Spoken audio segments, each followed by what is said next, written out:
Hello, everyone. Welcome to The Reason We Learn. I'm your host, Deb Philman. At The Reason We Learn, we aspire to be part of the solution. The purpose of this show is to take a good, honest, potentially painful look at the way kids are being educated. We know we can do better, and this is where we'll talk about how. Let's learn something.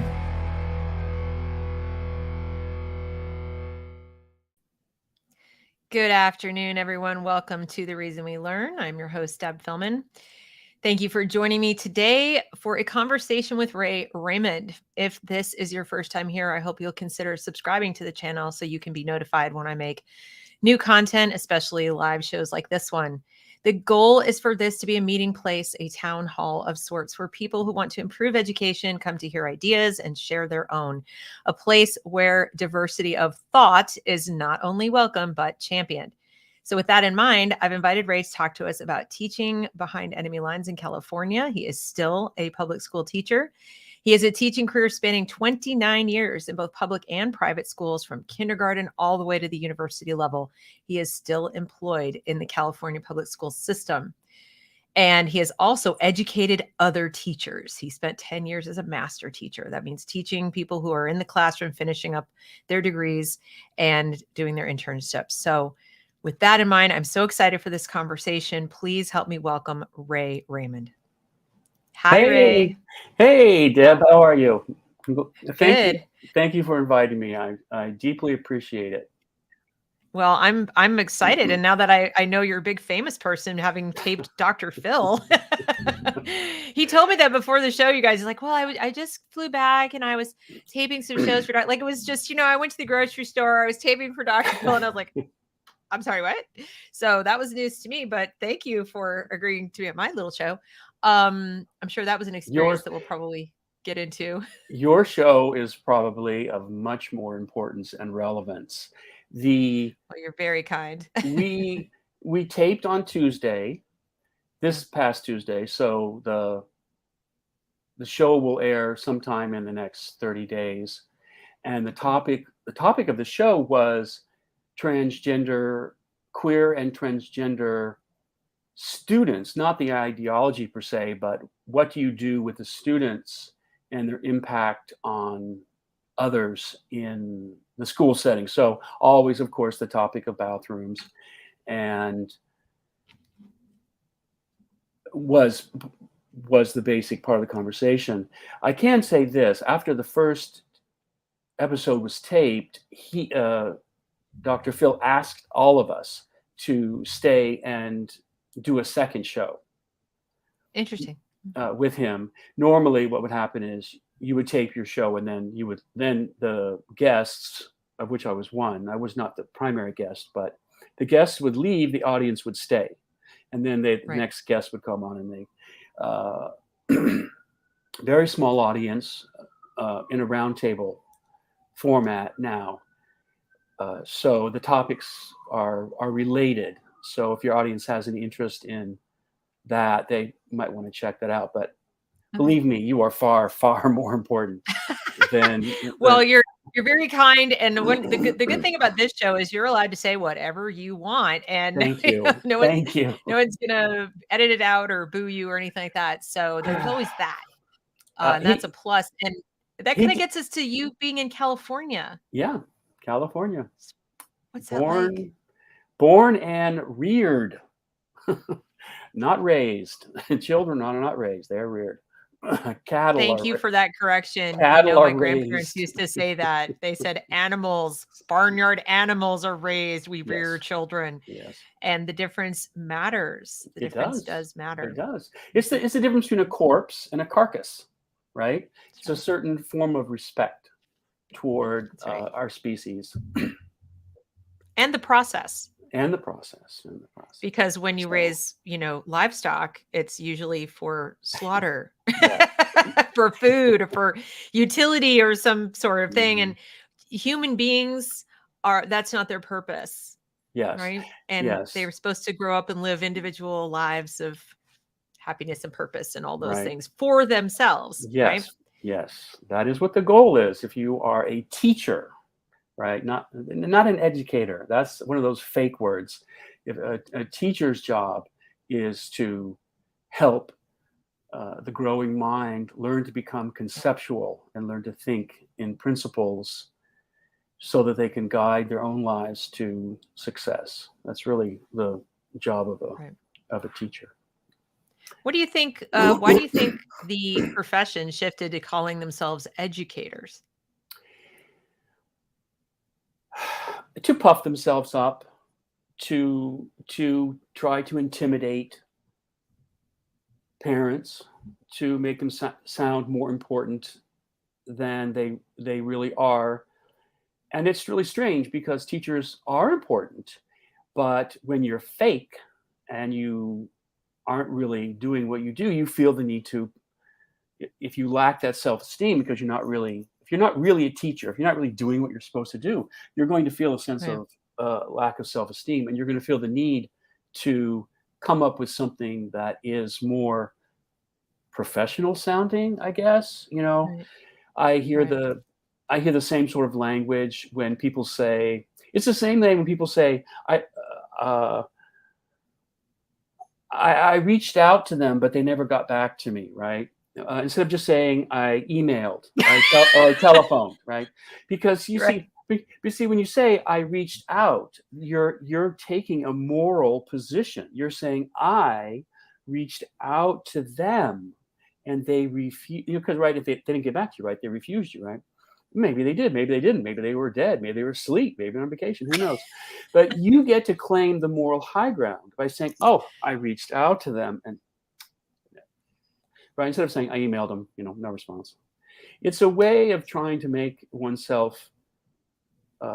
It's trying to make up for emptiness in the soul.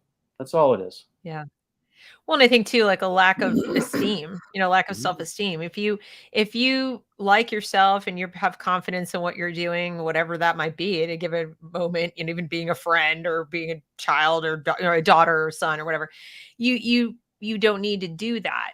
You don't need to add Mhm. that moral component to your speech. Right. And we do it so much. We do it so much. It's just baked into our vocabulary. And I think nowhere more than in education in America. And in California right now, well, a lot of people look to California and they feel like it's the, you know, on the forefront of all of the things that parents don't like that are happening in schools. Now, I've tried to explain to people that while California may be more like a greater distance down the road in terms of implementing some of these things from the top down, I've seen things just as bad from New Jersey. I've seen some pretty scary stuff in Kansas. I mean, in other words, I think California gets a lot of attention because it's California. In other words, it's the biggest state by Mhm. Mhm. population. In terms of political power, it's the biggest state. It has a lot of biggest things going Right. for it that make all eyes turn to California.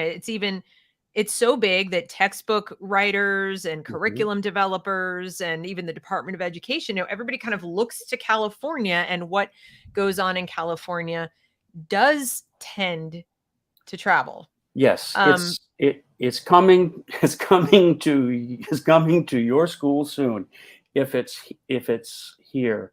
Although you're right, the things that happen in terms of initiatives really do occur on the East Coast just as quickly yes, they do. as on the West Coast, but Yep. um, for some reason people look out here. But you There know are what? different initiatives though.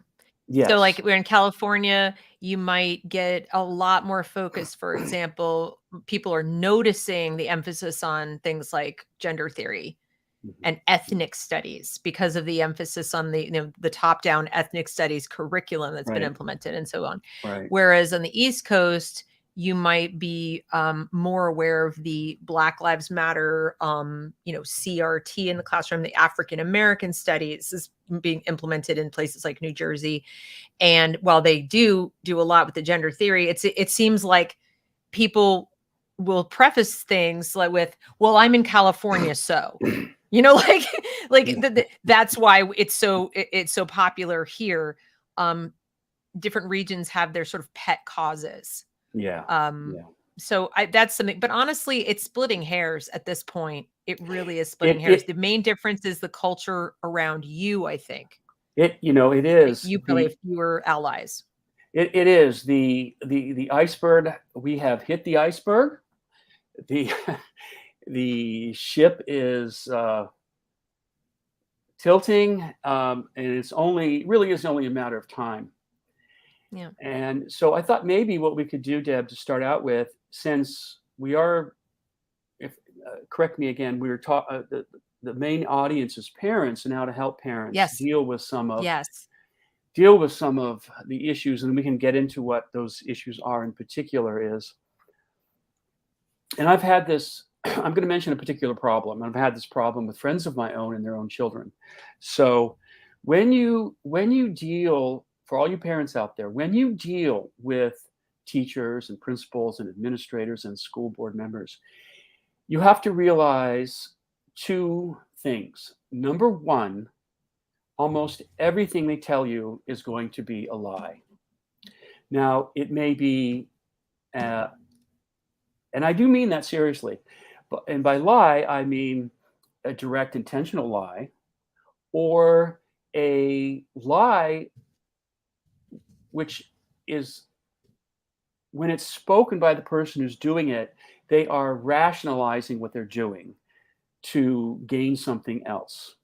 And so from their perspective, it's not a lie. But in fact, in terms of whether it matches reality, it is a lie. And I want to talk about that in just a second.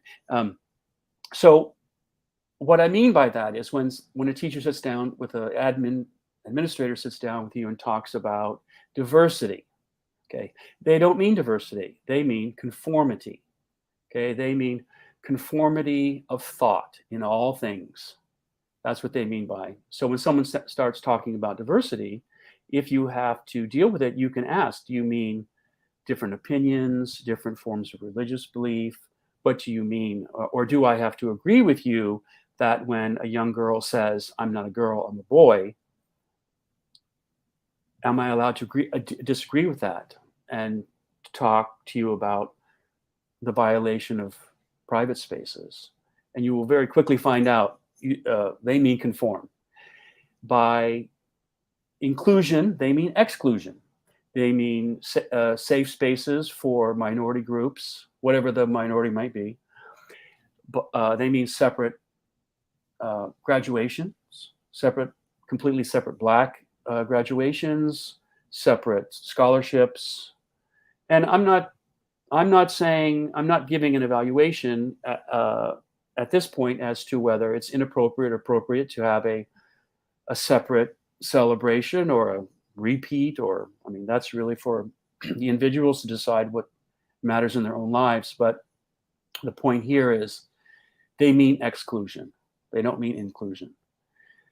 And by equity, of course, they don't mean equity.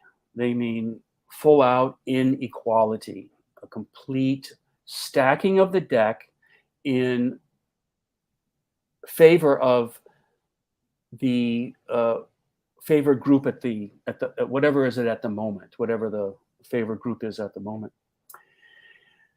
So even in terms of just speaking of the gender ideology, you will always hear them say, well, we're trying to affirm the child.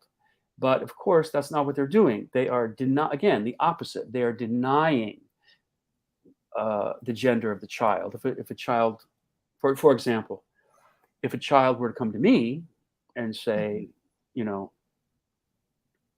I'm a boy. And if it's a female, let's say a girl, and I would say, well, I understand you might feel like a boy, and I could talk about what does it mean to feel like a boy, right? But that doesn't mean that you are a boy. And if I were to say, yeah, sure, you're a boy, I am not affirming that this girl's gender. I'm denying it. So you as parents, everything they say, seriously, everything, they're warping toward a goal. And some of them, I suspect, well, My own suspicion is that most of them know exactly what they're doing, and because I've seen them up close, and they're they have to be psychotic. Nobody in their right mind can say the things that they're saying, and when confronted, politely, I mean, you don't have to be rude, right? You can just say, I don't agree. When they're confronted with reality, they simply will not engage. Um, the other thing is that they're public servants, which means you are paying for them, and and you need to tell them that. You don't have to be rude. Again, you don't have to be rude. I'm not advocating for rudeness. No, I mean, nobody changes by being yelled at, but you have to remind them gently that they work for you, and that the first things you want to hear from them are, "How can I help you? Tell me more. What are your concerns?" So when you deal with, because many of them don't feel that they are public servants, they feel that they are way up here and somehow they're more educated or know more than you do. They might, but I doubt it, to tell you the truth. But even if they do, it doesn't mean anything. Even if they did know more than you on some particular topic, it's still irrelevant. So just to sort of frame our discussion in terms of empowering parents to deal with issues in the government run schools is, don't trust them on anything. You really shouldn't. And I've worked in public schools for 25 years, and just quickly, and then I'll be quiet just for a second. No, you're the guest. We want to hear from you. Two other things is that the school board are politicians, and you must understand that. You must get that down as your basic premise. If the school board members are politicians, they don't give a whit about children. If they did, they would do something that benefited children. They might become child psychiatrists. They might become pediatricians. I mean, there's a million things you could do to help children, right?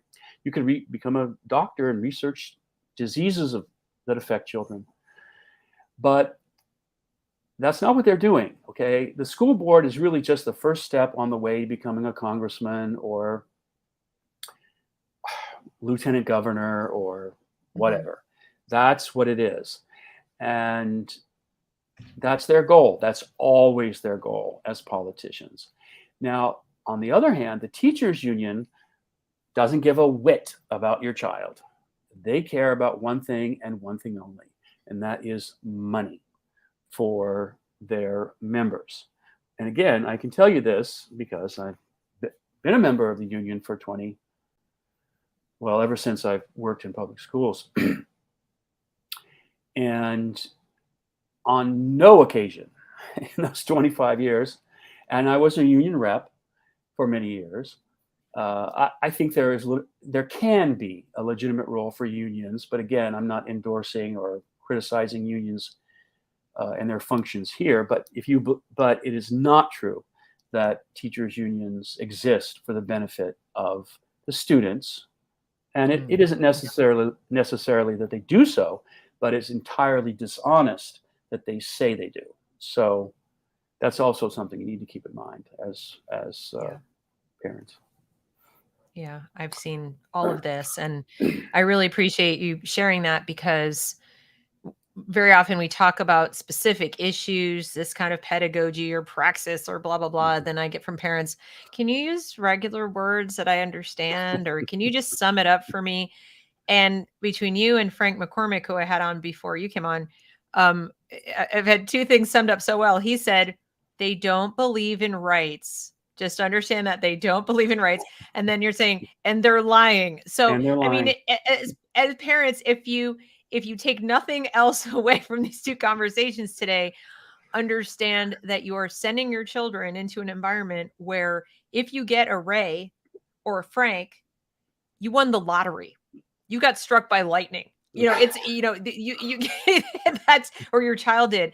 And the other point that somebody made today was that this sort of war, this battle that you think you're fighting when you do send them in and then you're like, I'm going to go to the school board meetings and I'm going to do this and do that, you're not really the one fighting it. It's your child, because they're the one sitting in the class every day, being bombarded with these ideas by teachers who think the way Ray is describing, or the way Frank described it. They think they know better than you. So either they're gross rationalizers, on steroids, or lying, or they just really hate you. I mean, there's not a lot of distance in between. There's not a lot of caring and love on the part of the profession right now for parents. There are individuals who do. I don't want to take away from the Rays out there. They exist, but you guys don't dominate the profession. It's true, but entirely irrelevant to the conversation.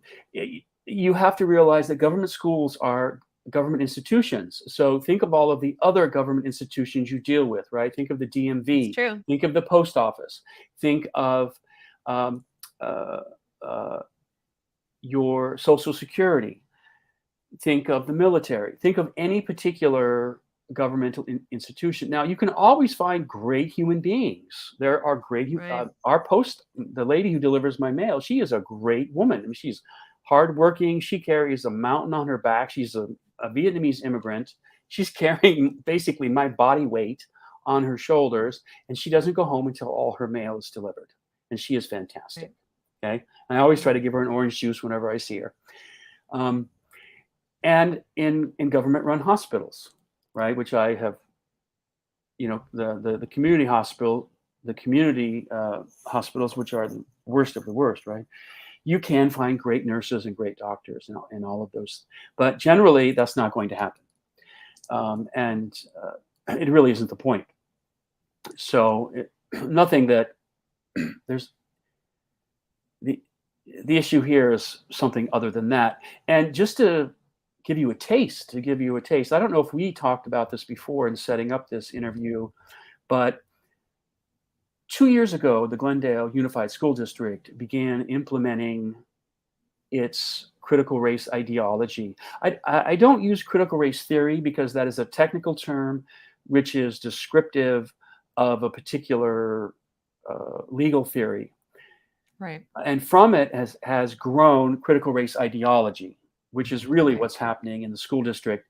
And if you say critical race theory, they're going to come back and say, no, we don't teach that. And again, that's the lie. And because they're not teaching critical race theory, they're teaching critical race ideology, which is really just anti-racist education. When that sort of anti-racist TM, like the Kendiism, is pretty much the other name for this ideology. If you're leading with the assumption that every interaction is racist, it's a system of power and privilege and so on. Right. That's what a lot of people will call anti-racist education. But if you look at the tenets, it's identical to this critical race ideology. Yes, it's the same thing. It's the same thing. So a group of parents FOIA'd, used the Freedom of Information Act to request the emails of various people down at the district. And they did a wonderful job. And two of the pieces that they were able to uncover, just to give you a hint of what really goes on in these admin buildings. Again, Sally Miles is one of the people behind this. I know Sally. I've known Sally for 2 decades. I've bumped heads with her many times over in trainings and so forth and so on. Nice enough lady, but she has an agenda, and it's an evil one. I've said that to her face. When it's really funny, when she talks about white privilege all over the place, I gently remind her that not so long ago, another man who believes exactly everything that she believes, that is, that your identity is not an effect of your values, the choices you've made in your life, and your beliefs. That isn't your identity. Your identity is your ethnic genetic heritage. So there was another early, not too long ago, and the term was Jewish advantage. And the reason that everybody else in Germany was not doing so well was because of the Jewish advantage, right? That's why everybody else. So anyway, she didn't like that. So, but it's accurate. But it's accurate. It's historically accurate, though. And so in one of her emails to her colleagues, she did the Sally Miles, I know what she called it, happiness spectrum or anger spectrum or whatever it was, but she laid it out, and she was responding to how she felt about parents who resisted, and that's her word, resisted her teaching. And she clipped a photo of the gentleman who played Rambo. I've forgotten his name. Sylvester Stallone. Yes. So it's a picture of him in a leather loincloth on a horse with a Molotov cocktail, throwing it at the screen. So this is her own statement of her internal assessment. I mean, it's her own assessment of her internal state over parents who resist her. Is she wants to throw basically a bomb at them. Now, this is supposed to be, I mean, can you believe this? I mean, this is an administrator, and this is what she's circulating. And she was never disciplined for this. When it was revealed, nothing. It's just, nothing's going to happen. The other thing that they revealed is Kelly King, who is an assistant superintendent, who, again, I know very well. I've been to many trainings with her. She was caught bragging on video. She was asked a question about, okay, so you're trying to convince these teachers about the reality of transgenderism, and that the girls should be allowed in the boys' bathrooms and on boys' teams and vice versa. What again is the word resistance that comes up? What resistance have you encountered? Resistance. And she's like, we're going to get the job done. I don't care what it takes. And so she went on to say that it was from male coaches, because the most resistance we've encountered is from male coaches. And they have just got to get over the stigma. I'm quoting, by the way. I'm giving you word for word. They've got to get over the stigma of having a teenage girl undress in front of them in the boys' locker room. Now I'm thinking to myself, if my neighbor's 13-year-old girl undressed in front of me, I would be in jail. And she was bragging about the fact that she could, in effect, bully, because she's, part of the admin and here's the male coach, right? That she could bully or push a male coach around. And she laughed. She laughed. And then she went on to say that she also engaged in illegal acts. Now, she didn't say the word illegal, but she said, well, we have to dance around this. Okay. I've got a young girl comes to me and says, next week I'm coming to school as a boy. So I was, I'm here to help you. I'm not and then you think to yourself, you're not a psychiatrist, you're not a psychologist. You're just a woman off the street, basically. And you're going to, without a parent's permission, you're going to tell this young woman, it's usually a young woman in this case, it's lately for whatever reason, and I'll create 2 files for you, which is illegal. Under California law, there is one and only one permanent record. And the reason that law is in place is to prevent precisely these sorts of shenanigans for medical reasons that have nothing to do with. See, New Jersey's worse than California. It is now the law. They must create 2 files. Whoa. Dude, New Jersey is off the rails. I'm serious. It is now. They must, if a child even as young as 6 self-identifies, they have to immediately create a second file the parent will not see. Wow. I'm not kidding. I've watched a whole program that was geared for, I was a lawyer presenting to the school administrators of the state of New Jersey to update them on the new law and the new procedures.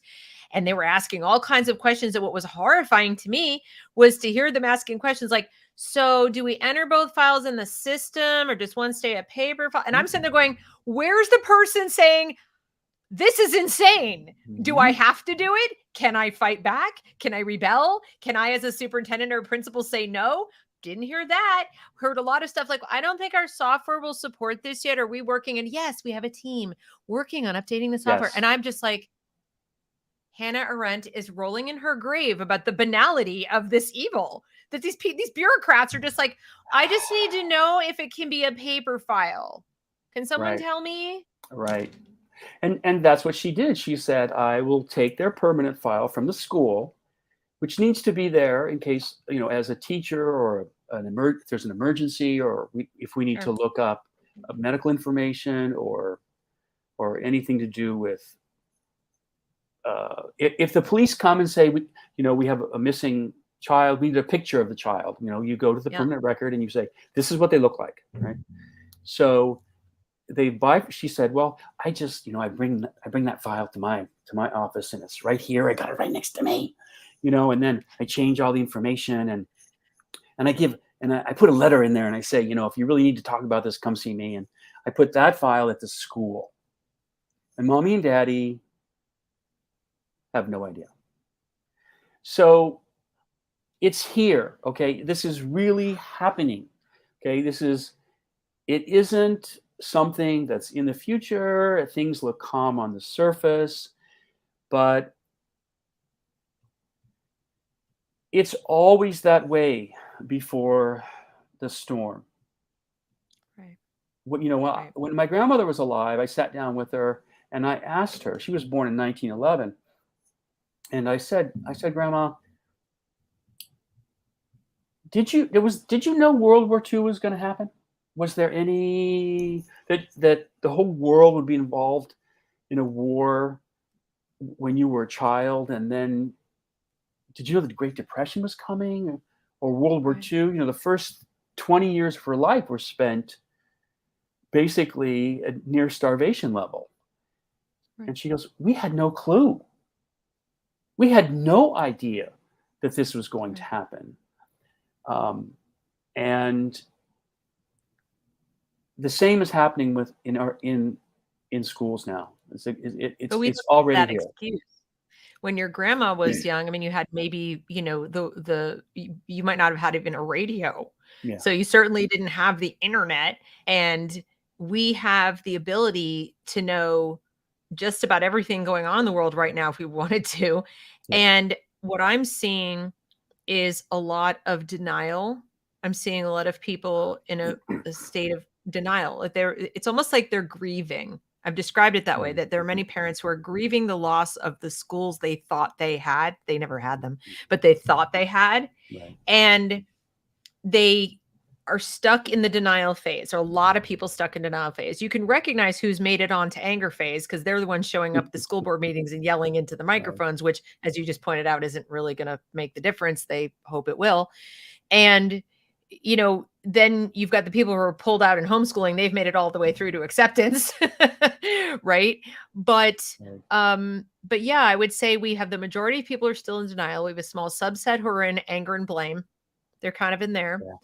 And, or whatever, just bargaining or whatever. And then you've got the people who've already left, but we need to get the majority of people at least, and I'm not a giant fan of anger if it's misdirected, but at least get to the point of acknowledging reality. Yeah. That what you think you have in your local school, you don't actually have, and you have this other thing. And then you have to decide, is that other thing that I have consistent with my values, the needs of my child, et cetera. And I'm a freedom of speech girl. I'm very, libertarian in the live and let live kind of way. So I couldn't care less what someone's politics are. But as a human being, I have a really hard time finding anything they're doing with this current ideological shift remotely positive for children.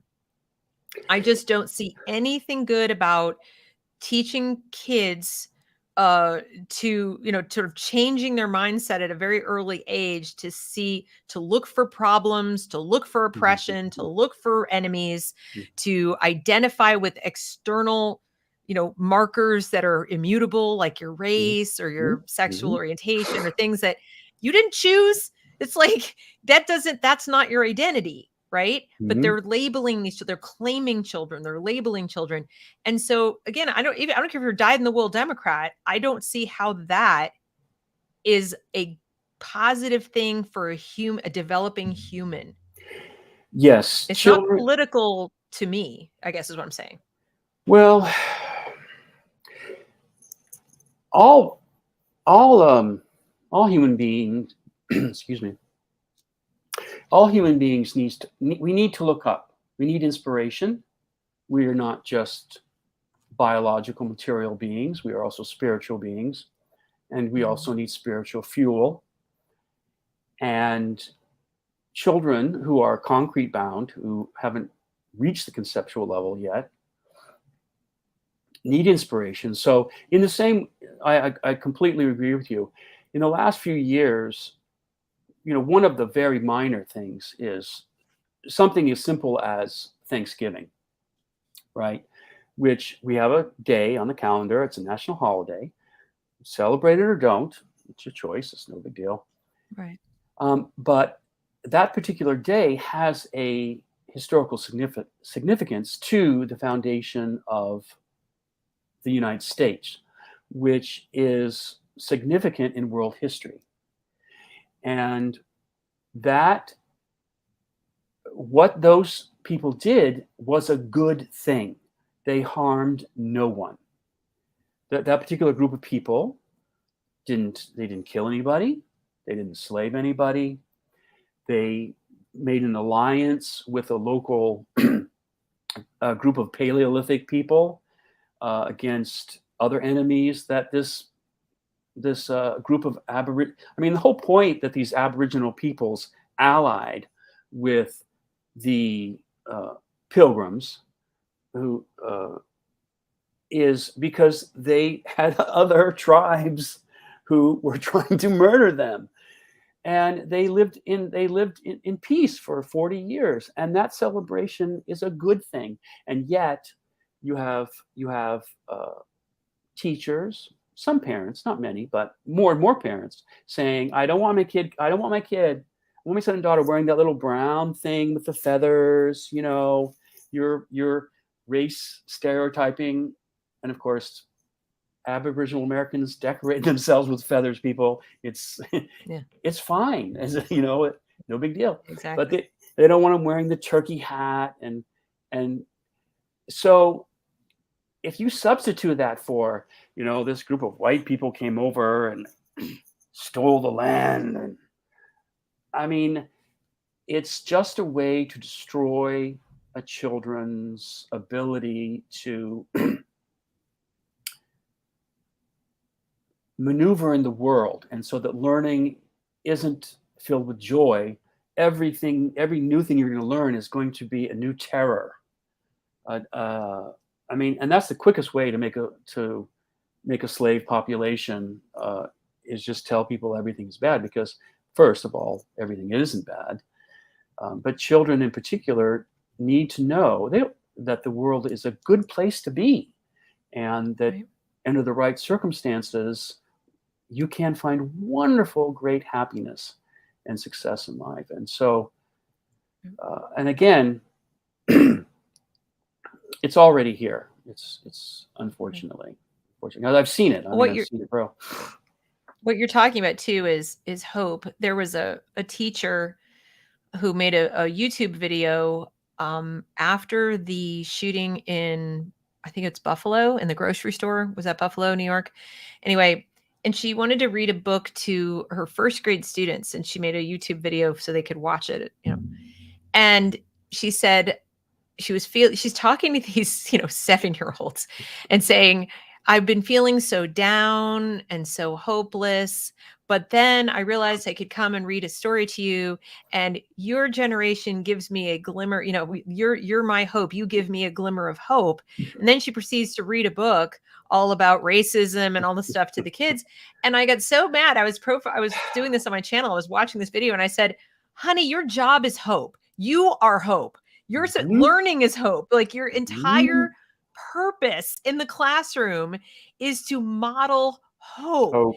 The children's job is not to give you hope. That is, Right. it's backwards. It's not how it works. You've got it absolutely backwards. And that seems to be what's going on right now, is they are using the children Mhm. instead of being grateful for the trust the parents are placing in them, and the society is placing in them and paying them to do this thing. The grateful that there are children, like you said, looking up and saying, teach me how to Mhm. maneuver in this Mhm. world, instead of Mhm. saying, wow, this is a real privilege that I have right now. I'm being entrusted to do something that's very important, and I take this very seriously, and I'm going to respect the personal, professional, emotional, physical boundaries that ought to be here: adult, Mhm. child, Mhm. teacher, student, non-parent, parent. These are all boundaries. That's Right. what mature people would do. I'm seeing all Stop, of Deb, that turn. stop. Yeah, no, I'm saying, I mean, it's you're right. Am expecting I y talking craziness no, here? no, you are expecting them to be mature, I mean, Silly you me. What a crazy person I am. see I the thing must be a domestic terrorist, Ray. you I'm know, expecting them to be professionals and mature. one How of the dare things I? that you're on what you is really important also is Crack? No. that no, seriously, is that Okay. the children are being used, and you can see this because in every one of these lessons with this whole critical race ideology and queer gender is there's always the action component in these lessons where you are Mhm. always asked to make a commitment to becoming an activist or an ally, and what steps are you going to take, right? And this is always done with children to manipulate them. So you are correct that the children are being used. And if I may if I can step back for a second, Mhm. one of the things that parents, to all your parents out there, is you need to understand that what is going on in terms of critical race ideology and in terms of genderqueer ideology is that they are both mutated forms of Marxism, and Mhm. not to be intimidated by that. I mean, Marx is actually fairly simple to understand. Marx's view is class conflict is the heart of social life. Okay, it's all you have to get is class conflict is the heart of social life. So he thought you had two classes: the workers and Mhm. the factory owners. Now he called them proletariat and the bourgeoisie, but you don't need the Right. fancy words. It's just the people who own the businesses and the workers. And Right.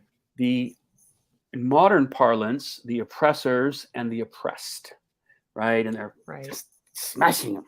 Okay. And so you Yeah, want they've the forgotten all about being angry at big businesses, Zuckerberg, Gates. you They're good. They're you fine. want to get those workers to fight Yeah. back and create the revolution and then nirvana. Okay. Well, Yes. obviously, Marx didn't work, uh, because his theory one is not true. But the so because Marx failed, they didn't get rid of the Marxists, right? So what they did is they said, okay, we're still going to keep that idea of class conflict. We're going to hang on to that, and we're going to put in its place race instead of an economic conflict between workers and business owners. We're going to inject race, and we're going to say it's all the light skinned people against all the darker skinned people, and the lighter skinned people, that's white privilege and white. Of course, if you're not white, let's say you're Asian, you're Japanese, or maybe even light skinned India, um, you're white adjacent. That's um, right. that those are You could be oppressing. phenotypically very dark You could. and be from India, but if you're very successful, you're white You're adjacent. white adjacent. And so Yeah. the reason that all of these other minorities, whatever they happen to be, who aren't doing really well, it's the fault of the oppressor class, right? Even though, and the evidence that refutes all that is, it doesn't matter how much evidence, because it's all fantasy land. And the other one is they'll say it's all these heterosexuals. Okay, we'll put sexuality into the conflict, and so that's all these little sexual minorities down here that are being oppressed from expressing themselves, and that's why the LGBT keeps growing, because you need victims in order to create a political class of voters that you can appeal to saying, "You're, sweetie, they're oppressing you because you have a penis, you have testicles, your genetic structure is XY, and yet you say you're a woman, and we're going to let you swim on the women's team, okay?" Right. And if you point out to them, look, Leah Thompson, okay, walks around naked with an erection in the girls' dressing room. He's heterosexual. He likes girls. And this is a sacred woman's space. He was on the male's college team for 3 years, total loser. Decides, I'm a total loser. Wait, I'll just join the women's team, right? And now he's shattering women's records. Now, it's a psychotic break from reality, or you just hate women. There isn't any other choice. Or both. I guess your hatred, your misogyny is so profound, you internalize it and decide you're going to be a woman. It's stunning, because I brought that point up on the Dr. Phil show that I taped, and of course I was instantly told I was a what do you call it, transphobic, or right. How dare I bring up the fact that he is actually male. And my response was, does anyone ask him, why does he feel the need to violate the private spaces of women? Mm-hmm. And the scholarships that the younger women who would have, right, they didn't win, right, in the meets, they didn't win, so they don't get the scholarships, they don't get the opportunities are lost. And I brought up Title IX, which was an attempt to make sure that young women had the same opportunities to excel in public school sports as in other places. But it doesn't matter, because they don't really care. You see, Leah Thompson is a tool for them to destroy, which is what they're after. And that's something that the parents out there have to understand. They're using your children as tools. They don't really care if your daughter says she's a boy, or you give them the facts. You say, look, we know a lot about gender dysphoria, right? It's real, but it's so rare as to be meaningless. And what we do know about it is it generally happens with little boys around 2 or 3 who tell you they're girls. And if you leave them alone, they outgrow it generally. And almost all of them end up being gay men. And the few that don't turn out straight. And then a tiny, tiny proportion cannot shake themselves of their dysphoria, which, as far as I know, I've heard is quite painful psychologically. It's quite distressing. And they are what we used to call transsexuals. They try to find some comfort in they're not trying to fool anybody. It's obvious, that a man who's dressed and acting as a woman is pretty obvious that that's what he's doing. So they're not trying to fool anybody. They're just trying to find some sort of peace, to find some happiness. Right. They don't walk around saying, I actually am a woman. Right, They're saying, I would like to live my life in this costume, for lack of a better word, because that gives me, at least if the outside world is responding to me the way that I would like to be responded to, this is how it was described by Buck Angel to me, then it gives me some some comfort, but at the same time, it's nothing I would wish on anyone else. Like, you shouldn't wish this Right. on your children. You shouldn't wish this, because it came from a place of extreme discomfort that had to be dealt with over decades and lots of therapy, et cetera. And instead, we're taking, as you point out, things that little kids might attach to for any number of aspirational reasons. Like, Mm-hmm. every child, it typically is around their mother more in their early years, Mm-hmm. typically, or a Mm-hmm. female caregiver at the minimum. It is Right. completely normal for children to identify and try to model and copy their primary caregiver. Right. So therefore, if you see someone wearing makeup and jewelry and high heels or whatever, the idea that a little boy would want to put all that on is completely normal. Mm-hmm. I would say all of them, like 85, 90% will put on mom's jewelry, try to put lipstick on at some point between 0 and 3. Yeah. But as you said, whether that keeps going on to 10 might determine whether they're gay or not. That Right. might have something to do it. And then whether it goes on past 10 is like an infinitesimally small number of Yeah. people. And we're seeing huge numbers, which, and Right. not just the boys, the girls too. Right. And the huge rise has been with young women entering adolescence. And this is something I just learned about this, actually. I learned some really interesting things in the last few weeks. I mean, as a public school teacher, I work with young women young women, I should say girls, Right. with girls who either have begun menses in 4th grade or they'll begin menstruating in 5th. And I knew that the onset can be uncomfortable and painful and distressing, and Right. but I had never realized. So I was talking to a professional, and she was saying, you have to think about a young girl's body. It's basically like a young boy's body. She can swing her arms around, and she can she can basically throw a ball and tackle and do all the things that a boy can. But as soon as she begins to develop, her range of motion, her upper body range of motion can become somewhat restrictive in some girls anyway. And the redistribution of body fat also can become uncomfortable and awkward. And on top of that, not just the physical pain that menses can have, but that the new flood of hormones are related can be related to anxiety and depression. Yes. Mm-hmm. Yep. So I didn't realize that it can be, that the process doesn't necessarily have to be, but can be for many young women fairly traumatic. And if you've got the option of taking testosterone, which is a feel-good drug, it makes you feel brave. It stops the redistribution of fatty tissue.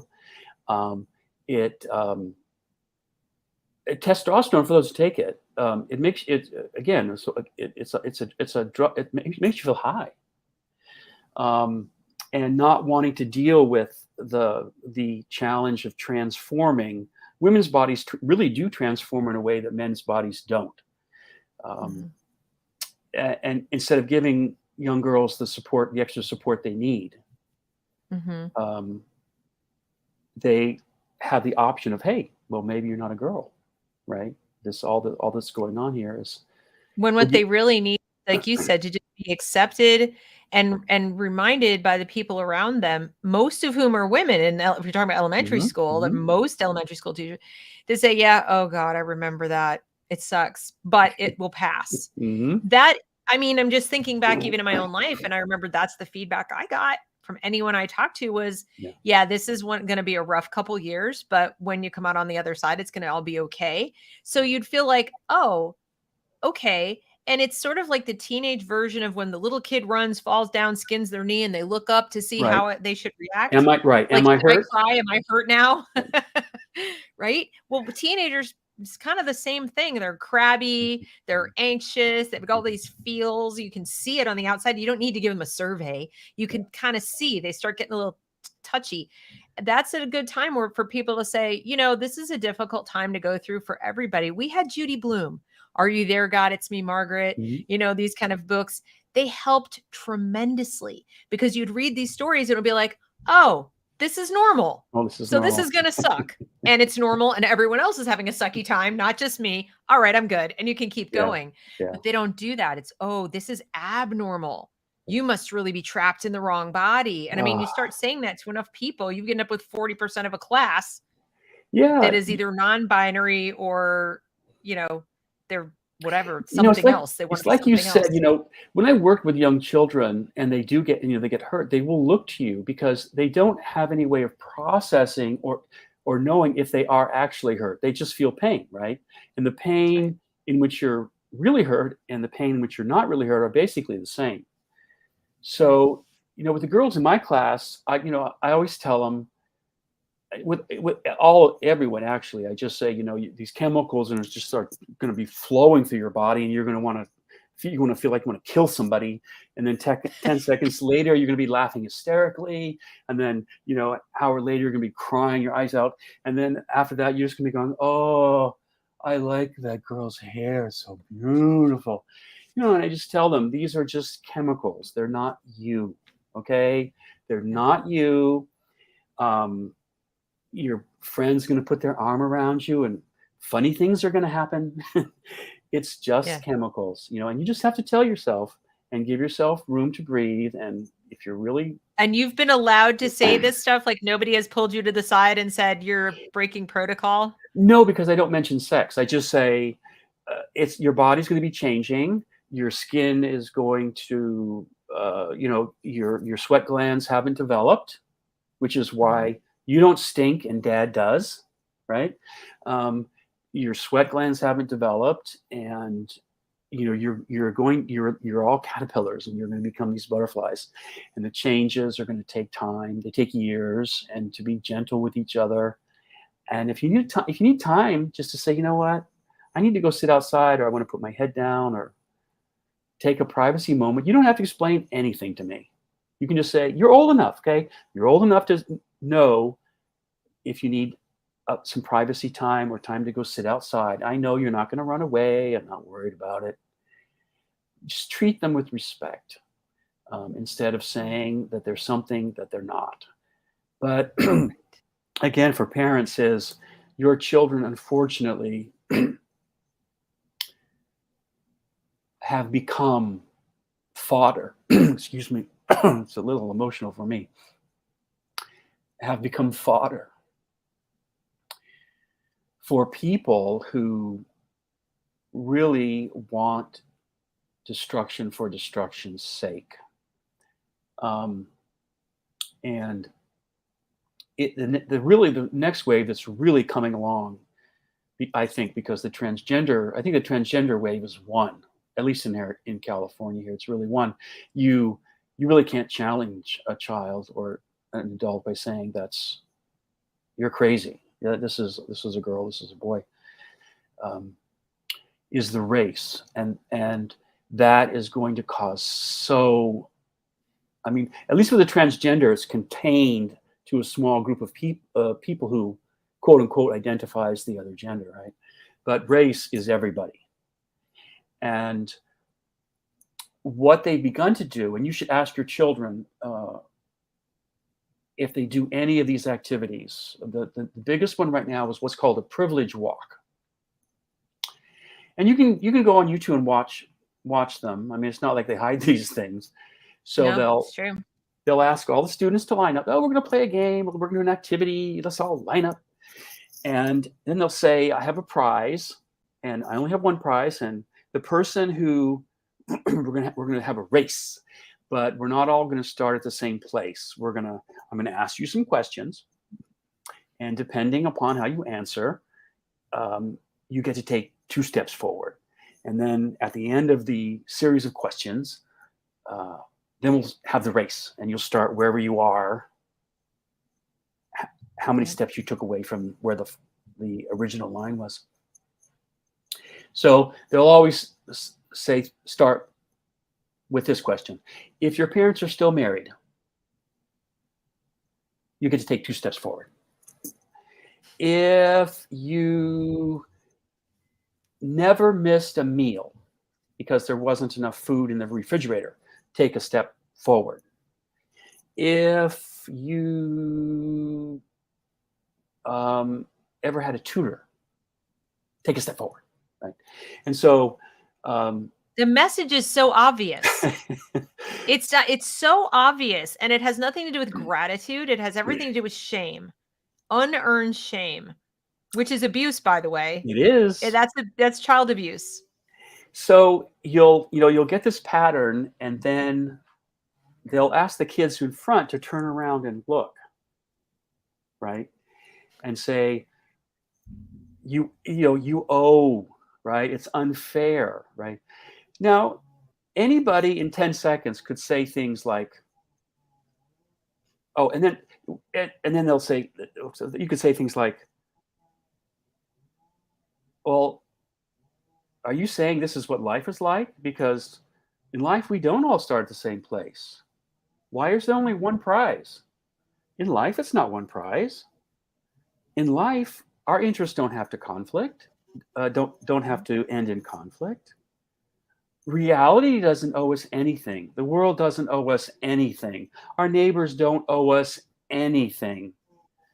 We all benefit. It discounts free will. It discounts free will. It discounts initiative. It discounts industry. It discounts all the things that took Frederick Douglass from being a literal slave to being a statesman at a time when they didn't have affirmative action and any of this in the Howard University.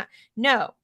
So it is a snapshot fallacy, and we need to talk to our children about what that is, first of all, and then teach them about that they're negating all of it, entrepreneurship, all of the things. That's how somebody talks about barnyard animals, about sheep. That's not how you talk about human beings with dignity and a frontal cortex and all of this. And they use that to say, and this is why we have to have affirmative action programs, because they're behind. We have to have all these other special programs for them because they're behind and you're up here. And so if you say to the trainer who does this, look, I could go over to Sunderland Valley right now to where basically white trash live, okay, get a bunch of those kids. I could go over to the west side of LA and get middle class, upper class, wealthy children from Black families, and you would get exactly the opposite results. But it's manipulation, and it's the manipulation that a wife beater uses, which is if you would only get with the program, I wouldn't have to hit you, and I'm only hitting you because I love you. Okay, I love you. That's why I just want to make you a better person. I want to make you a better person. So and again, it's using children with manipulating. And so this whole critical that everything is racist is from where the food is on the grocery shelf to this is another thing too. All of this stuff is a lie. Again, I cannot tell you how much of it is a lie. Could I would you indulge me for maybe 4 minutes? Go for it. Yeah. Oh, okay. So one of the lessons that was piloted in Glendale and produced by Learning for Justice, the anti-Semitic, anti-white, Black supremacist, racist hate group, which is really what they are. It's not just that they hate white people; they hate Black people too. But that's another story. We'll get there. They're control freaks on a power trip. Yes, not today, but so one of the things they talk about is redlining. They talk about it endlessly. Endlessly, it is a lie from beginning to end, and people don't know what to do about that. And I'll give you some resources. Okay, so you have those redlining maps that they always show, right? The different colors. Okay, those are what are called HOLC maps. It stands for the Housing something Company. You can look it up. I forget what HOLC stands for. Which was There's a wiki snippet when I need. Go ahead. That was a government corporation set up in the 1930s to help families who were struggling financially in refinancing their properties. All right. Homeowners Loan Corporation. There you go. Okay. Thank you so much. Okay. Mm-hmm. So this homeowners loan corporation existed for about a decade. And what they did is they went out and they helped people in large cities refinance to save their homes. Now, the first thing you need to know is those maps were produced after all of the loans were made and the corporation was closing down. Those maps were never used in order to approve loans. So that's the first lie. Okay. Now, second lie is that in the what these zones did is they were evaluations of the danger of the risk of loan default. So the factors they looked at were income, age of housing, parks, access to transport, public transportation, those sorts of things. The population within those red zones was 90% white. Okay, these red zones are not black neighborhoods; they're white neighborhoods. Now, I know that's lie number two. Now, it just so happens that these cities are in the north, and almost 95% of the black population in those cities are also in those zones that ended up being red. Okay, so even though the red zones are majority white, it is also true that the majority of blacks in that town are also in that red zone. And that happens now. You mean historically they were white when they were giving out the loans and they drew the lines, but then now they're mostly black populations? No, at the time they were. At the time. I see. Okay. And the reason is because the red zones indicate poverty. Their income. Okay. They were based, and we know income because they use the census. They use the census information of the 30s and 40s to make them. So Gotcha. the risk was associated with income, not race. And we know this also. Makes sense. Yeah. We know this. I'll give you the reason for that in a second. But what was happening at the time, of course, is a large number. There was a great exodus of blacks out of the South into the North for looking for work. And of course, for historical reasons, most of these blacks migrating were poor. And so they moved into the poor white neighborhoods. So the refinancing loans, the risk was high in the poor neighborhoods. So these red lines aren't racial, they're income. The second thing is, if you actually look at the loans that are given statistically, these are government analysis, leftist organization analysis. This isn't my analysis speaking. You can easily Google it, and I can give you some links for your audience later. Yeah. Is that the number of loans given to blacks is higher. The rate is higher than would be expected. In other words, given if you look at the number of loans given to red zones, and there were loans, refinancing loans given to people in the red zones, their proportion is they were given higher to the number of blacks than they were to the number of whites, which is not what you would expect if they were discriminating. Okay, so that whole thing is total nonsense. The second fact is that the FHA, if I said that right, the Federal Housing Administration again is also okay. They never used these maps. These maps were never given to the FHA. They were in fact not allowed to use them. And the FHA was primarily organized to give loans not for refinancing, but for new construction. And new construction in these cities happened around the outer edges of the cities. Again, which is where the new construction, new home buyers, the wealthy, and i.e. white. So these are, now that's not to say that there probably wasn't some racial discrimination, But that isn't what these organizations did. Right. It's a complete misuse of statistics and history in order to make some people feel guilty that they owe other people something. Yep. And That rings true. it's so destructive, not only in terms of race relations, but teaching Black people that they can't be successful when it's clearly false. Right. It's completely false. Right. But as you Um, pointed out earlier, what better way to have a permanent voting population that has needs, keeping people in a perpetual state of dependency. Tendency.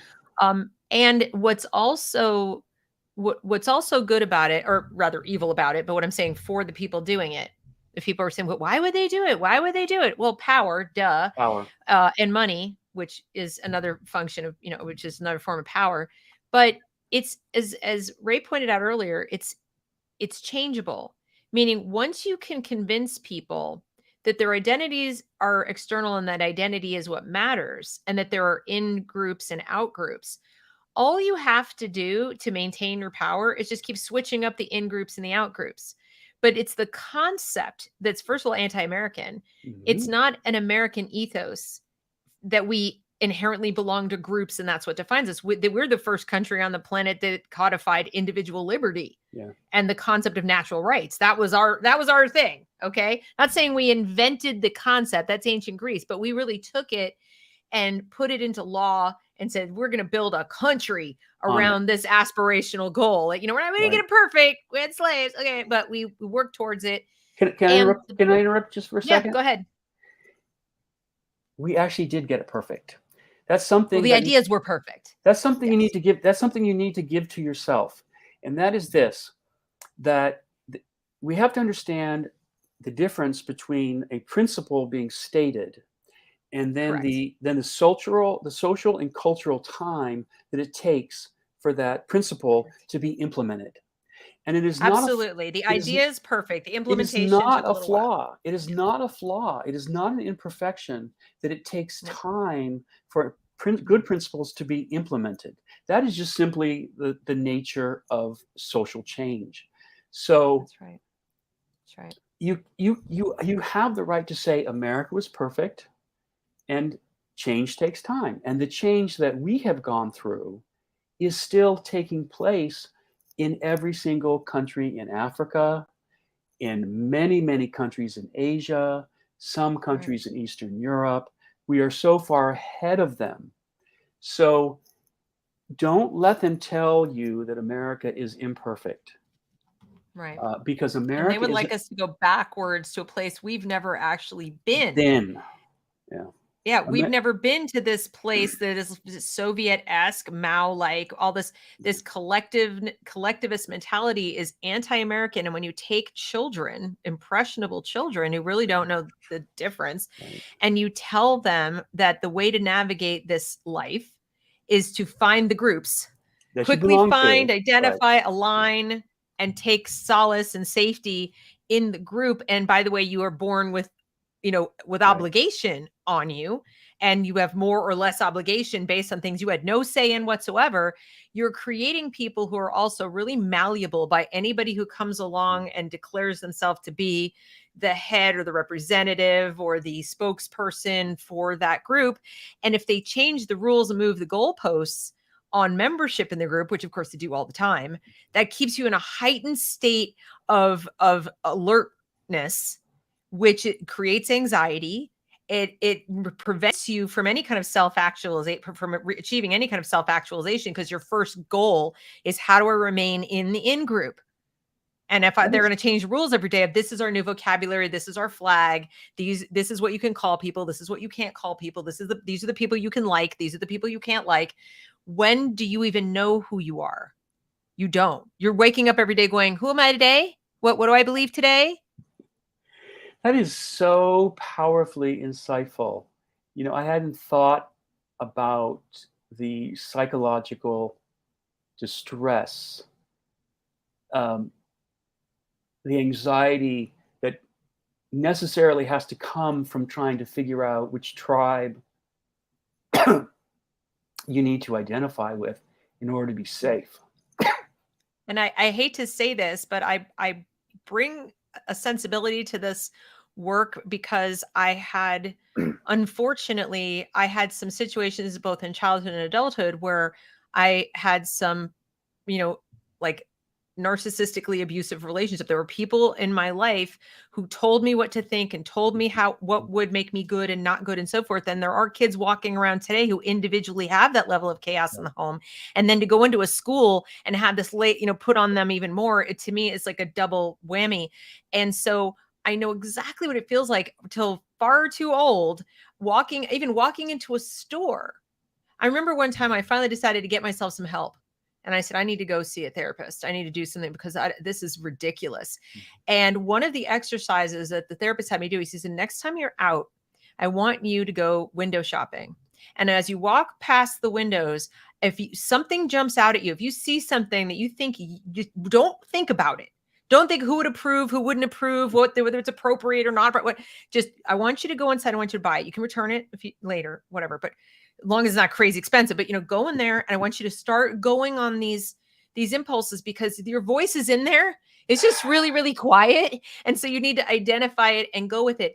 And I'm not exaggerating when I tell you, it took me the better part of a year. This is as an adult, a rational human being with 2 degrees to get to the point where I was like, I know what I like and I know what I want and I know who I am, irrespective of what I haven't even checked with anybody to find out. And now add in this. Yeah. Okay. Now add in likes and comments and followers and this isn't that. So it's not even just at the school. We've got the school, we got family, we've got social media. These children are getting bombarded with different people telling them, you belong to us. You don't belong to you. And instead of teachers doing what I wish they would do is saying, no, you belong to you. You belong to you. You belong to you. And just leaving it at that, they are doubling and tripling down on this, claiming of the child, labeling of the child. And it is incredibly, incredibly damaging. You are creating a hollowed out meat puppet. You really are. I'm just sitting here. I think I'm in love with you, Deb. I think I'm in love with you. And you're a sweetheart.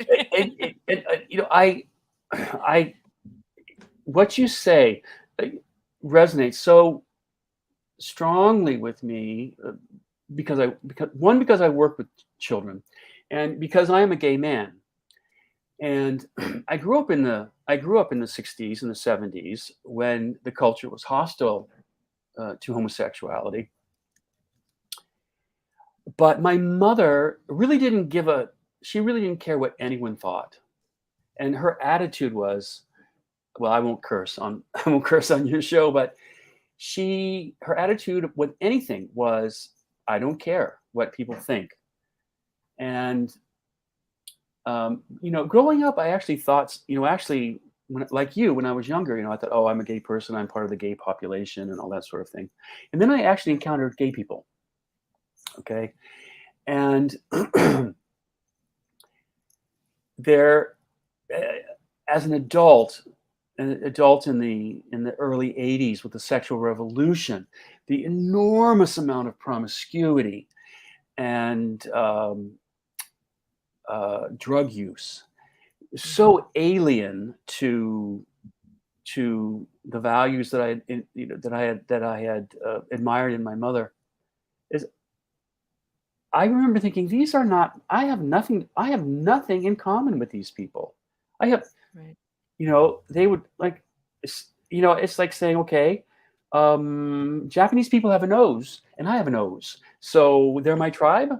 I mean, the fact that when I was a teenager and I saw some beautiful boy I really liked, I thought, oh, he's so beautiful, that doesn't mean I have anything in common with the gay movement or gay people. And even today, I still feel a shudder of, I don't know what the shudder is, but this whole monkeypox thing, right? No one wants to say, okay, it's this knot of gay men who are going to gay orgies and spreading disease once again. Okay. And if you won't name it, it won't stop. And in this case, it's not a fatal disease, but it's the same sort of group identity, which is a form of narcissism. It's just bizarre. And then you realize you're your own individual based on your own choices, your own values, your own beliefs, and then spiritually you're free. And it's a different mindset from Nothing's more liberating than being an individual. It's absolutely the case. I'm reading this book now. I've read it before, but I'm going over it again with a student. I'm tutoring, and I'm reading Anthem. For those who haven't read it, it's sort of a dystopian, or it's an anti-utopian book, really, where there is no first person singular pronoun at all. Everybody speaks in we and they. It's always. And that's so good. That's so good with the no. I mean, and so it's a great book for kids to read, because it also, she didn't know this at the time that there was pronouns were going to be an issue, but it really illustrates the point of how messed up it is to read people constantly saying we and they when they're referring to themselves. It's creepy, because it is considered in their society a transgression, a sin. They actually call it a sin or a transgression of preference. Preference is a sin. You're not allowed to prefer anything or anyone to any other thing or any other person, because everyone must be loved equally and everybody has to be equal. And yet you're assigned to your job, you're assigned to your mate, you're assigned to all, and you don't even get permanently assigned to your mate. You're assigned to a mate once a year for that moment in time, and then you can't ever see them again. And any children that are produced or raised, raised, not reared, raised by the state for the same purpose. And when you read this very short little novella, it drives the point home, which was her intention, that they didn't need chains. In fact, they didn't have them. They didn't have the technology to make chains or locks or anything. They didn't need them. The people self-enslaved. They had absolutely no concept that they were a separate individual existing in time and space. And they had no reason to live. They had not, I mean, if you want to talk about oppression, what could be more oppressive than having a group say you belong to us because we say so? Yeah. And when you stand alone and say, I don't belong to any of you, I belong to me, and that's it. And you, just because I'm gay, or just because I'm a woman, or just whatever, that's just incidental. It has nothing to do with you. It sounds like you're describing a vision of people who are hollow. There is, yes. If I could just jump back to the Dr. Phil, there was a young woman who was sitting across from me, and she was identifying herself as trans man. We were talking about in Washington and Oregon, they're putting tampons and pads in boys' bathrooms, and I'm saying the boys are just going to make rocket ships out of them. But, oops. And Frank says that's going to be our Boston Tea Party. It's going to be tampons in the and I said to her, I looked at her, and she looked a little off. Okay, I'll just tell you that she looked a little off, and she said, "I said men don't menstruate. Okay, we have our own issues. Okay, but menstruation is not one of them." And she goes, "Trans men menstruate," and I said, "But a trans man is just a woman who's saying she's male when she's not." And you could tell that this person was lost. That the identity of a trans man, whatever that is, was just poured into her, and that there was no person there. There was just an echo chamber, and there was a feralness about her eyes. And for people who've dealt with, if you've ever encountered people who have personality disorder or various mental disorders, you can see it. It's not, or anxiety. You can see it on the surface if you know what you're looking for. And I just thought to myself, a real sense of sadness. And unfortunately, educators, they are educators, and if I use the term this way, educators are using that, and there's a reason they're going after your children, okay? Because we're past phase one of taking over the education colleges. We're past the stage Yep. in the long-term battle of we've lost the universities. We've lost in particularly the education colleges. And now they're moving into the next stage, which is your children. And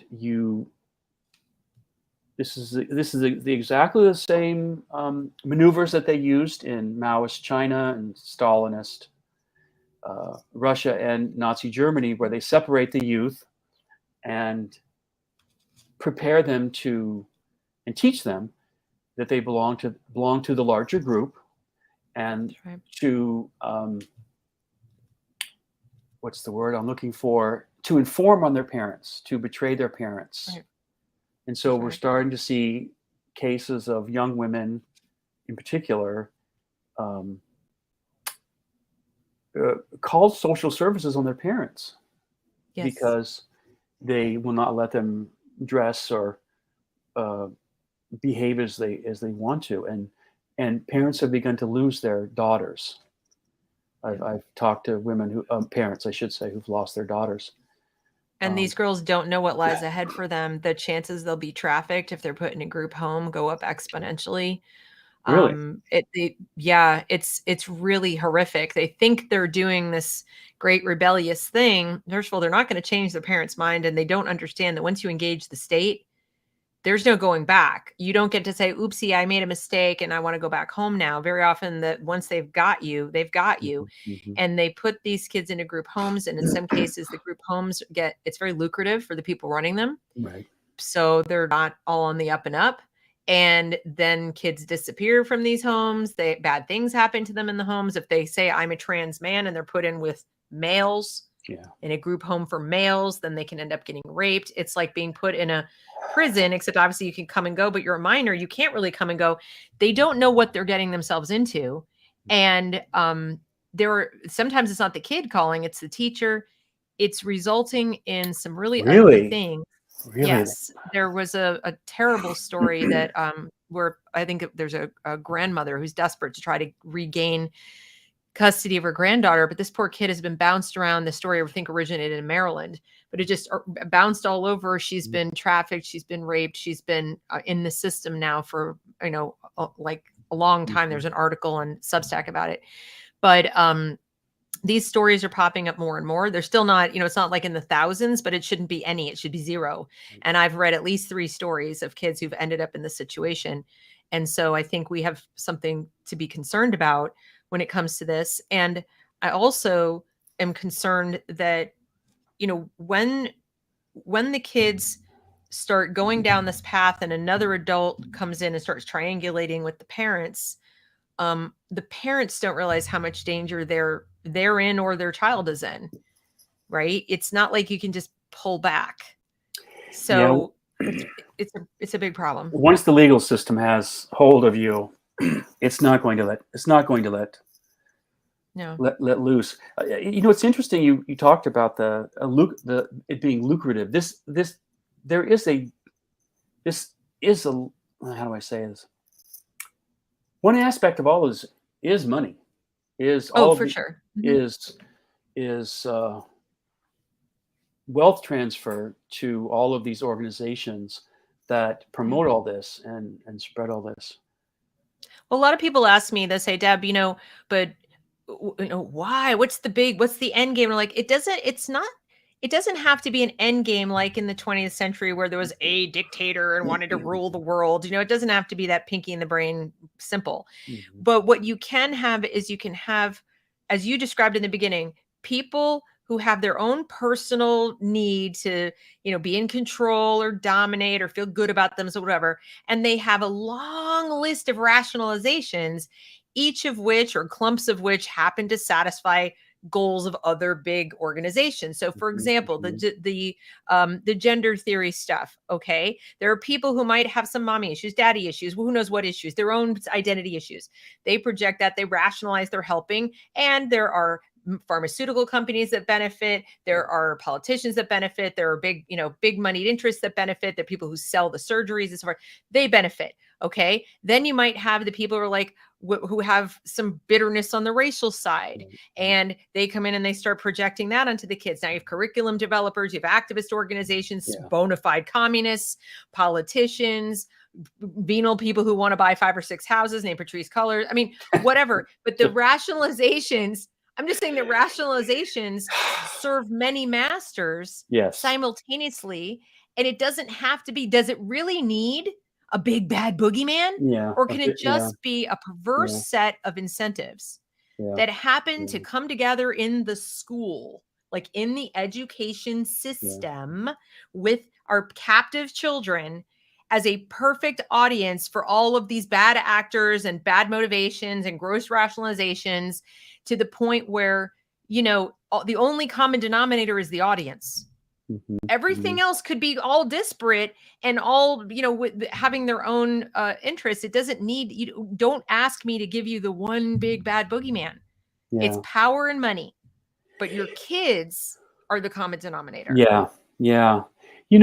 I do think certainly among a small, certainly there is a small knot of these people who their end goal in terms, there's, like you're saying, there's no vision of an end goal. It's really, with nihilists, it's just destruction for destruction's sake. That's right. Right. That's right. That a lot of the stuff that went on under BLM, not the slogan, but the organization, was just to burn and loot and destroy and murder, just to burn, loot, and destroy, because of an inner rage of hatred. Right. But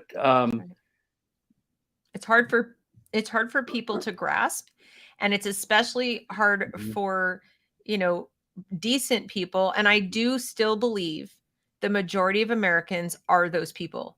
The majority of Americans don't know what BIPOC means. They've never met a Latinx person. That Van Jones made this comment, and he was right. They're going about their lives day to day. The worst thing you could say about them is they watch too much CNN and maybe believe too much of it or whatever. But they're really not, like, who are regular people. They go to the grocery store, they go to church, they go to work, they take care of their pets or whatever.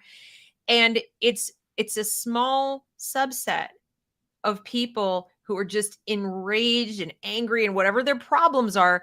It's just that these systems, these institutions, provide them an environment that validate them. They give them automatic credibility, power, a place to exercise their demons on other people. And so they seem like they're the majority, right? But they're not. They're just the majority in these institutions. And so for the rest of us who have to use or rely on the institutions, it feels so daunting. But I think, my last question for you is going to be, what do we do? But here's my little 2 cents is what people have said before: become ungovernable. Just say no. While you still can, just don't do the thing. Whatever the thing is, if they say go left, go right. I mean, just don't do what the institutions are telling you to do, no matter what rationalization they throw at you. Go the other way, and you're already halfway there. And I know I'm making it sound overly simplistic, but it really can be that simple. You fighting with irrational people is going to not work, because there's no limit to the crap they'll spew. You can't reason with the unreasonable. It's not possible.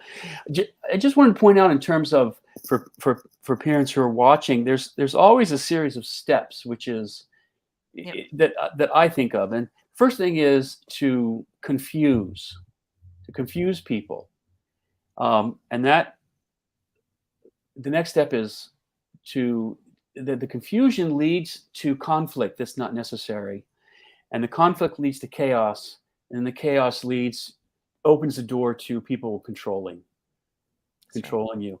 And the other thing, I think, in terms of people, in terms of parents, or anybody, actually, this is something I learned not too long ago. That was, interestingly, for as long as I've been doing this stuff, is you don't have to know all the answers. You can just say, you're wrong. I don't exactly know why you're wrong. I don't exactly know how to untangle the lie that you are telling me, but I know that you're wrong, and that what you're doing is evil, and I'm going to withdraw from you. I don't have to prove to you. I don't have to. I can figure it out later, right?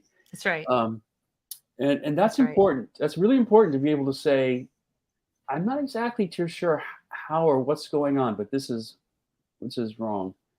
That's a Um, really good piece of advice, parents. Listen to what he's saying. It's just don't feel like you, because people say to me, but I don't know how to explain that they're wrong. I'm like, you don't have don't have to. to. It's your child. It's you pay the taxes for the education, and it's not it's the onus is on them Mhm. to persuade you they're right. Yeah. They don't get the luxury of just being believed. They're not God. Yeah. Yeah. Okay? And even God gets some questions from time to time. On So, in terms of what to do, my youngest sister, interestingly, she lived in Washington, and she lives with her daughter, my niece, um, Nikki. Hey, Nikki, sweet Nikki, and my beautiful niece, Nikki, and uh, and Nikki's two children, and their father, and the the tampon, I think it's called the Tampon Equity Act, or the menstruation yeah, I think it's menstrual or something. equity, Something like something that. like that. That Yeah. was the straw that broke Nikki's back, and she said, "I can't raise my children. I can't rear my children like this. We have to leave." And Right. they moved to Arkansas. Interestingly enough, about 2 months ago, and they live in northern Arkansas now. And you think Arkansas, I mean, in the boonies, right? Right. But they're only a mile. I mean, excuse me, they're only an hour away from Nashville, Tennessee. Right. But I was talking to Crystal, my sister, and saying, "Well, what do you like about Arkansas? Why was it Arkansas?" And she said, "Well, we took the kids down to get enrolled. We didn't have to prove vaccinations. They didn't ask. Um, there's no critical race theory. There's no transgender ideology. Um, we found a really small community that's really warm and loving and welcoming. And um, classrooms have 15 kids. Uh, uh, Nikki's daughter, um, she's in sixth grade, I think. There's only 25 kids in the entire sixth grade class. So she says they all get close attention, and we know what's going on with their teachers every day." Right. And I said, "How's the weather?" She Right. loves Exactly. she loves it. She said the only thing so far they didn't like were the ticks. And Yeah. Yeah. and Definitely that. But there are um, still some small communities. I know a teacher who's in my locals community. She works in a very small town in rural Iowa. And she said, every so often, like a little critical theory, like something comes into her English classroom in high school, like, um, a student tried to write a paper using they them pronouns right. for for one of the characters, and she had to go back and explain that I have no idea what you're talking about because I can't read the story. Well, And the student didn't get it. another thing that's happening is I'm having students in middle schools and high school come back to me and talk to me about Yeah. what's happening. And one of the teachers started to say, "We're not going to say boys and girls in the classroom." And I told them, "Don't argue with your teacher. Don't be rude to them, because they're good kids, right? They want to be respectful of Right. adults." I said, Sure. "Just tell them you don't agree and you're not going to do it. And you don't have to. And Right. maybe get some of your friends together and get a club going." And again, hostility doesn't work. Hostility works works in some situations. This is not one of them.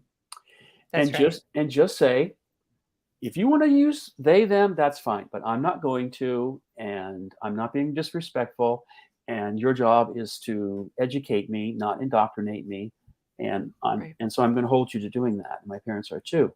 So Right. young children, young adults can learn to stand for them, up for themselves, advocate for themselves, no matter how no matter how they're young they are, right? Child can say, "You're not allowed to touch me," right? You can a child can need to be taught, "Don't touch me. That's not okay. That is not good." And they can say, "I'm not going to use these pronouns aren't right. Yep. I want to be in a different class," right? So, Yeah, the kids have a lot more power than the parents do. So that's another strategy. That's you need everything we can everything helps. But like Yeah, it does. I think that in the end the only ultimate answer is parallel institutions I agree. and let Yeah. and it's going to take it. People call it a sacrifice, but it's really not. It's an investment. These are your children. This is your life, and you only get one with your children. So if And it goes by fast. it goes by fast, and Really the fast. rewards are untold that you will have That's right. in terms That's of right. your happiness in your family life. Yep. Is And begin it's, to, people talk about like, well, I have to work. I have to work. I have to work. And it's like, Mhm, they're going to be groaning out of your house like that. mhm. And then you can work all you want. But I mean, and by the way, there's still things you can do from home or do part-time or Yeah, do whatever. But yeah. I really think people have been, um, with the exception obviously of single parents Mhm, and mhm, parents with no family anywhere, or if you're talking about foster kids. But for most of us in two parent or two caregiver households, mhm. there's a way. There's a way we can work it out. And I think you're right that, at a minimum, if you're going to send them into these schools, know that they lie. This is kind of like No, recap the show. Know that they lie. Okay. If they're speaking, mouths are moving, likely they're lying, which means that your child is probably missing out on a lot of knowledge. Mhm, Like they're not mhm, getting taught the knowledge you thought they were going to get taught. They're taught things in a very warped way, and they're going to be emotionally fighting off all kinds of negative messages and cognitive distortion mhm, mhm, that they're not equipped for. That's an adult fight.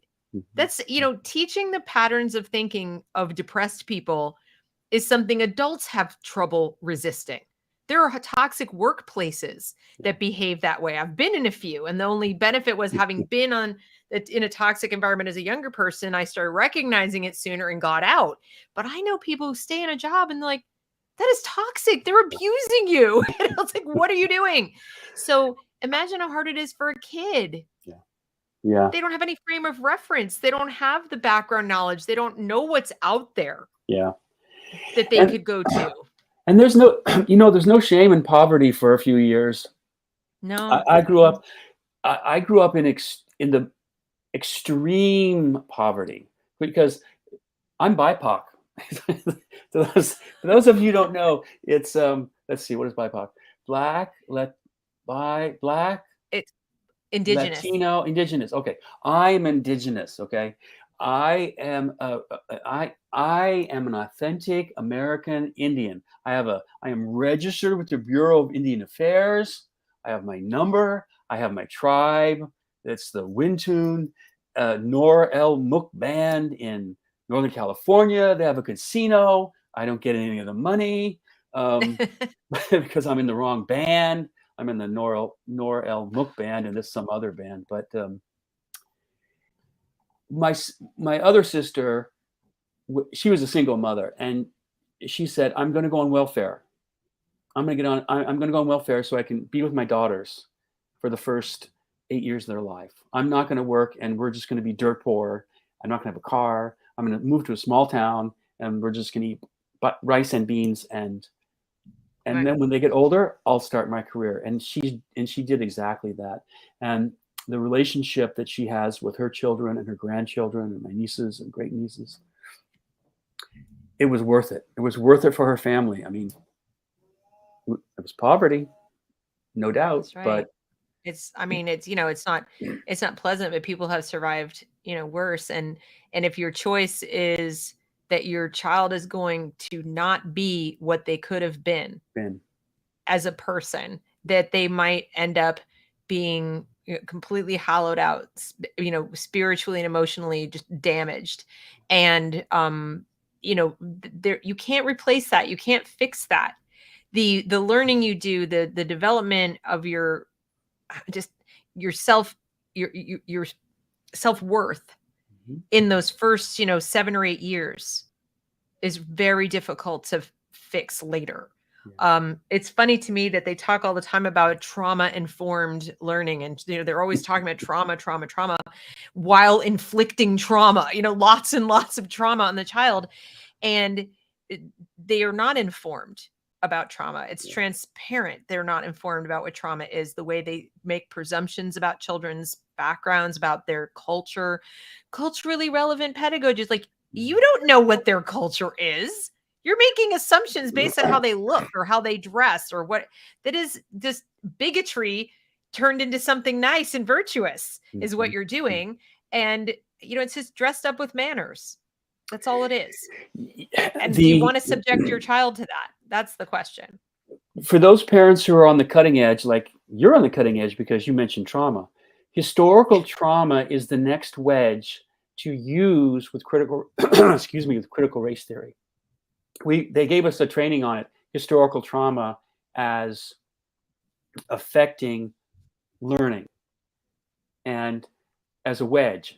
And a wedge of division, right? Because some races have more historical trauma than others, right? And that's the whole point of it. But they're making it a real thing. And of course, I raised my hand and I said, "Now they don't say black, which is what they want to say, right?" So I said, "Do you mean the historical trauma of the Jews? Oh. Do you mean the historical trauma of the Irish during the famines? Right. Do you? It's just a made up, right? As if there is no race, there's only one race, but a race of people whose ancestors did not do evil things at some time in the world. But your parents should start listening to this too. The concept of coming home, of some groups have suffered from historical trauma, and that therefore this is a reason to give them benefits that you are not going to get. And that you have to pay for, by the way. So that's another one. Yeah, exactly. You're paying for, it's all just so perverse. So yet you work in it. You have to go into that. And I mean, this is my last year, but I can keep you informed. I can, any other topic that you want to, any other topics that you want to bring up, because I know they've always got some new wedge to.